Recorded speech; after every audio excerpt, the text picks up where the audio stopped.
ये अडानी अंबानी जो कंपनी चला रहे हैं उसमें भी हमारी बराबर की हिस्सेदारी, जमीन में हिस्सेदारी बराबर की, सब चीजों में बराबर की हिस्सेदारी बाबा साहब डॉक्टर भीमराव अंबेडकर का संविधान है। तो पहली डिमांड जो हमने वहां से रखी है वो ये रखी है कि 100%, 100% रिजर्वेशन इन एवरीथिंग, जमीन की गहराइयों से लेकर आसमान की ऊंचाइयों तक। जिस पॉलिटिकल पार्टी का ये एजेंडा होगा हम उसके साथ मिलकर काम करने को तैयार।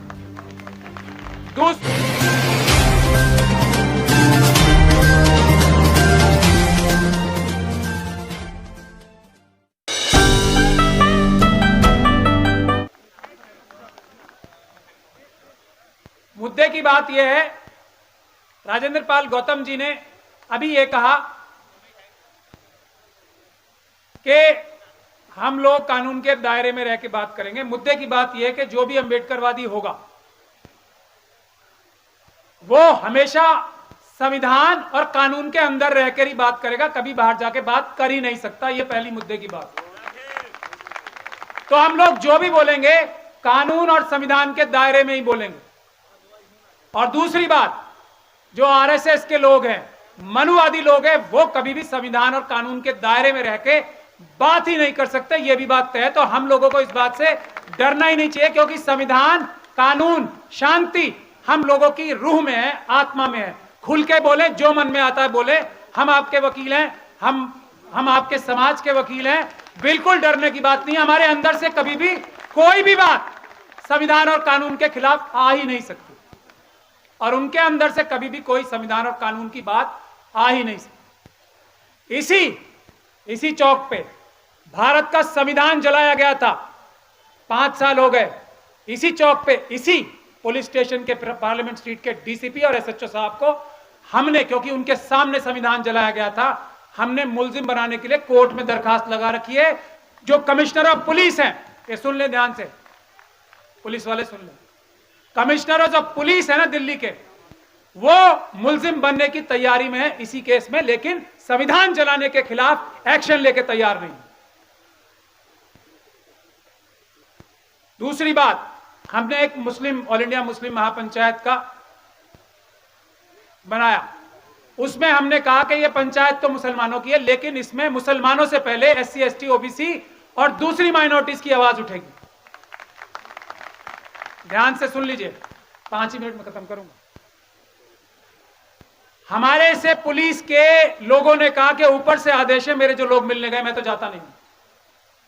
अगर आप सिर्फ मुसलमानों की बात करोगे तो आपको टेलीविजन का इंतजाम सरकार कराएगी, सिर्फ मुसलमानों की बात करोगे तो, और बसों का इंतजाम सरकार करेगी, और भी कुछ चाहिए तो वो भी करेगी। लेकिन अगर आपने मुस्लिम महापंचायत में एससी, एसटी, ओबीसी की बात की, पहले बात करना तो छोड़ दीजिए, आप कह रहे हैं अगर बात भी की तो हम आपकी परमिशन कैंसिल कर देंगे। हमने कहा वो तो हो ही नहीं सकता, हम अंबेडकरवादी है तो हमारी परमिशन कैंसिल कर दी। सुन लीजिए ध्यान से, मुस्लिम्स को फलक्रम बना रखा है ना नफरत का, उसी बेसिस पे सारी राजनीति हो रही है। तो हम अंबेडकरवादी हैं। तो बाबा साहब की सबसे बड़ी खासियत यह थी, वो प्रॉब्लम समझते थे। इंटेलेक्चुअल होना, बहुत सारे इंटेलेक्चुअल रहे होंगे, लेकिन वो बहादुर थे, ज़हीन थे, और प्रॉब्लम समझते थे और प्रॉब्लम का सलूशन जानते थे। तो हमें कोर्ट से परमिशन मिली, लेकिन वहां भी 10,000 की बाउंड्री लगा के, 10,000 से ज्यादा लोग नहीं होंगे। अब हमारे लोग तो 1 लाख के करीब स्पेशल सेल ही बता रही थी आएंगे। तो हमने कोर्ट में दरखास्त लगाई है कि ये जो आज आप पे बंदिश लग रही है ना, गैर कानूनी है। ऐसा कोई कानून में प्रावधान नहीं है। जो हमने पिटीशन लगा रखी है अभी, उसमें पुलिस ने यह कहा कि हमारे पास, राजेंद्र पाल गौतम जी और सब लोग सुन लें, हमारे पास ऐसी कोई गाइडलाइन नहीं है जिससे यह बताएं कि परमिशन किसे देनी है, कितने नंबर्स में देनी है, कैसे देनी है, क्या देनी है। कोई परमिशन नहीं है। ये सब जो कंडीशंस लगाई जा रही हैं ये गैर कानूनी है। इसे हम मिशन सेव कॉन्स्टिट्यूशन की तरफ से खत्म कराएंगे, ये मैं आपसे वादा कर रहा हूं। दिल्ली हाईकोर्ट में वो पेंडिंग है, कोई बंदिश लगा ही नहीं सकता। आर्टिकल 19 सुप्रीम है। हाँ, अगर आप कोई कानून तोड़ के बात करोगे तो उसमें आपके खिलाफ एफआईआर दर्ज होगी, लेकिन रोक कोई लगा ही नहीं सकता। और हम लोग कोई बड़ी बड़ी पार्टीज थोड़ी हैं जो हम लोग हमें पता होगा कि हमने इतनी बसें भेजी हैं तो इतने कार्यकर्ता आएंगे। मिशन जय भीम एक नारा देगा, राजेंद्र पाल गौतम जी ने दिया। अब इन्हें थोड़ी पता है 1 लाख आदमी आ जाएंगे उस बाबा साहब की कॉन्सेप्ट से अट्रैक्ट होके, इन्हें कहां से पता होगा? ये कोई बसें भेज रहे हैं लाने के लिए आप लोगों को? ये तो हमारा कॉन्सेप्ट, अंबेडकरवादी कॉन्सेप्ट ऐसा है, लाखों लोग भी आ जाएं अगर ये बंदिशें ना हो। और ये ताकत है भारत के संविधान की, कोई बंदिश लगाना गैर कानूनी, गैर संवैधानिक। तो हमने फिर अपनी मुस्लिम महापंचायत को ऐसे किया कि हर स्टेट में कैपिटल में और यूपी में खास तौर पे जगह जगह मुस्लिम महापंचायत करेंगे। और मुस्लिम महापंचायत मुसलमानों से पहले एससी, एसटी, ओबीसी और दूसरी माइनॉरिटीज की आवाज उठाएगी, ये हमने तय कर लिया।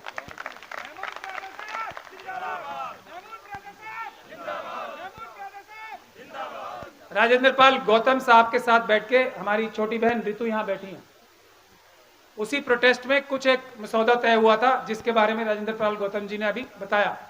मुस्लिम महापंचायत में भी हमने 2-3 पॉइंट्स उसके अनाउंस किए हैं। देखिए, अगर मुसलमान इस देश के अकलमंदी से काम नहीं लेंगे तो हमारा अंबेडकरवादी मिशन कामयाब नहीं हो सकता, ऐसा मैं मानता हूं, क्योंकि नफरत सारी मुसलमानों के नाम पे पैदा की जाती है। दोष नहीं है उनका कोई वैसे, लेकिन उनको बहाना, उनको रास्ता मिला हुआ है तो वो उनके हाथ हथियार लग गया है।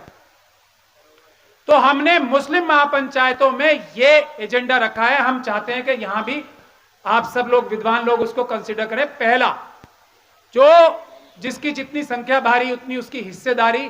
काशीराम साहब ने आम आदमी की भाषा में और बाबा साहब डॉक्टर भीमराव अंबेडकर ने एक वोट का अधिकार सबको देके ये तय किया था, नौकरियों में जिसकी जितनी संख्या भारी, सिर्फ नौकरियों में नहीं, सिर्फ पढ़ाई लिखाई में नहीं है, जमीन की गहराइयों से लेके आसमान की ऊंचाइयों तक, यह है बाबा साहब डॉक्टर भीमराव अंबेडकर का संविधान। जो कुछ संपदा है उसमें सबका, हर एक भारत का नागरिक बराबर का हिस्सेदार है। यह बाबा साहब डॉक्टर भीमराव अंबेडकर का संविधान।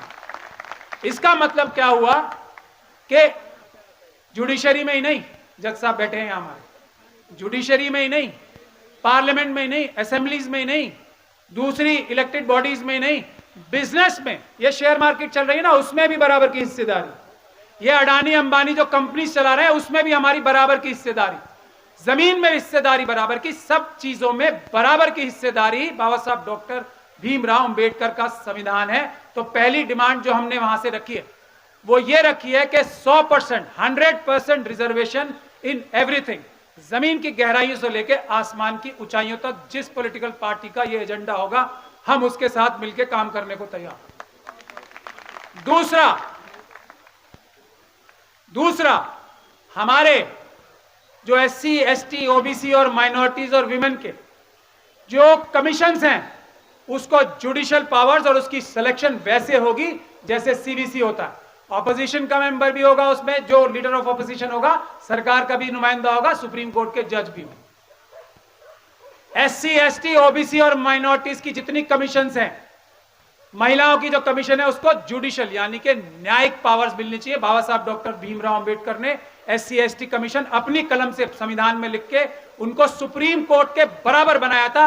यह हमारी व्यवस्था ने उसको डाइल्यूट किया, उसको वापस लेने का काम करना।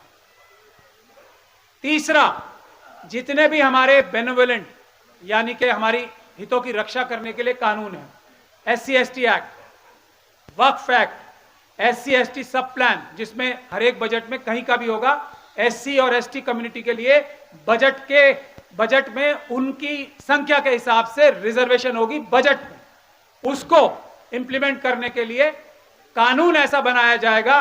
और इस तरह के जल जंगल जमीन के जितने भी कानून हैं एससी, एसटी, ओबीसी और माइनॉरिटीज के लिए, जिनसे उनके हकों की रक्षा होती है, उसका उल्लंघन करने वाले अफसर के खिलाफ 7 साल से मिनिमम सजा।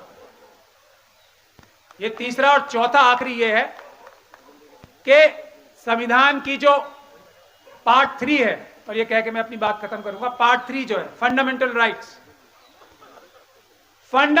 राइट्स का उल्लंघन होने देने वाले अफसरों के खिलाफ भी कम से कम 7 साल की सजा और ज्यादा से ज्यादा उम्र कैद की सजा होनी चाहिए हर एक नागरिक के लिए। इसमें यह नहीं कि मुसलमानों के लिए होना चाहिए, इसके लिए जो हमारे सो कॉल्ड 12% वाले भी हैं उनके भी अधिकारों की रक्षा करने के लिए अगर कोई अधिकार वायलेट होता है संविधान का और कानून का, तो उनके लिए भी यही प्रावधान रहेगा।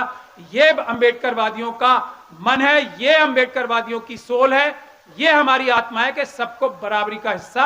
हम दरवाजा खटखटा के 12% का हक उनके दरवाजे पे रख के आएंगे जब हमारी सत्ताएं आएंगी। दरवाजा खटखटा के हम अन्याय नहीं करेंगे। मुझे बस आप लोगों से यही कहना था। मेरा समय भी मेरे ख्याल से 5 मिनट हो गए। बहुत बहुत धन्यवाद। हम लोगों की एकता में ही जीत है और हर चीज में ताकत हर चीज से आती है, बिजनेस से भी आती है, जज बन के भी आती है।